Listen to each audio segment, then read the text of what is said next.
Hey, what's up, everybody? So we have an update video for you for the SiWiQU S3 Max dock. We were informed that this is upgradable or updatable with the firmware. So we're going to give you a step-by-step process and let you know what was updated with this dock. So let's go ahead. So to update the dock, you'll need to go to the ANTANK.net website to download the firmware. But once you have it downloaded, you'll want to extract all the files. So you have your firmware file and then you have your application program. But I already went ahead and extracted all that stuff. I have not updated this dock yet. Once you have it loaded, you'll go ahead, plug in the USB-C cable, or you can use the USB-A cable, but I'm using USB-C to USB-C. And just make sure that the cable is capable of transferring data. Once it's connected, click on Browse. Click on the firmware. Click Open. And once everything is connected, you have your file selected. Click on Update. And it'll go through the process of updating. And once you're done, it'll tell you that the firmware update is successful. So that's it. Dock is already updated to the latest firmware. So now let's go ahead, try out the Nintendo Switch with this dock and see what kind of updates was applied. So here I have my same exact setup that I had from my previous video. We'll leave a link up here in the corner. Portable monitor, the dock, Nintendo Switch 2. Only difference is probably just the HDMI cable. I did want to show you that you can use any HDMI cable. It doesn't have to be the official OEM, original Nintendo branded Switch cable. Same thing for the power cable. None of it is all original. Everything's, all that stuff is with my OEM dock that's in my living room. So all this here is all third party. So nothing to worry about. So with the new firmware update, there are a few update changes to it. So it's optimized the HDR color washing bug. So there were times, I guess, HDR wasn't fully implemented on the monitors. So that's been fixed. Audio drops, I never experienced that. That was also fixed as well. But the most important thing is the handshake sequence.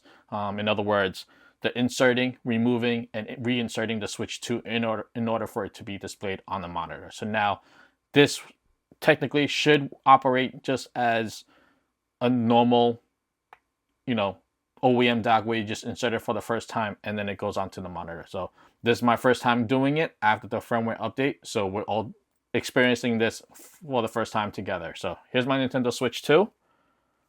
Go ahead, just turn it on to show you that it's on. Go ahead and insert this.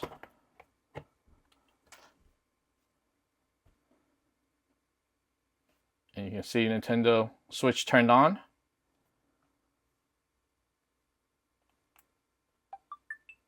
You heard the chime. And there you go. Literally insert and it's working now. So again, I'll take it off. Plug it in. And Nintendo Switch. So again, no more having to insert, remove, and reinsert. Now this dock activates and functions just like a normal dock where you just insert it once and it displays on the monitor. And just to show you,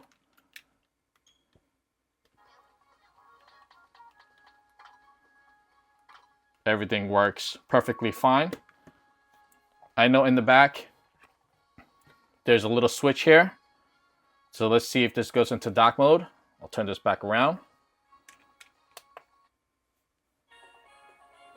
And that's also working now as well. So now I can play on the dock and leave it as is. And if I want to go back to the monitor, I'll just press the button on the back.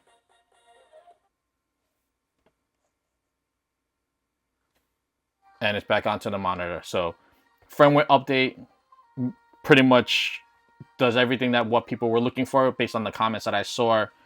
They were looking for this to be just insert and just go ahead and start using. No more having a reinsert, insert, remove, and reinsert again. So this acts just like the normal dock. Button on the back works between switching between monitor and dock mode.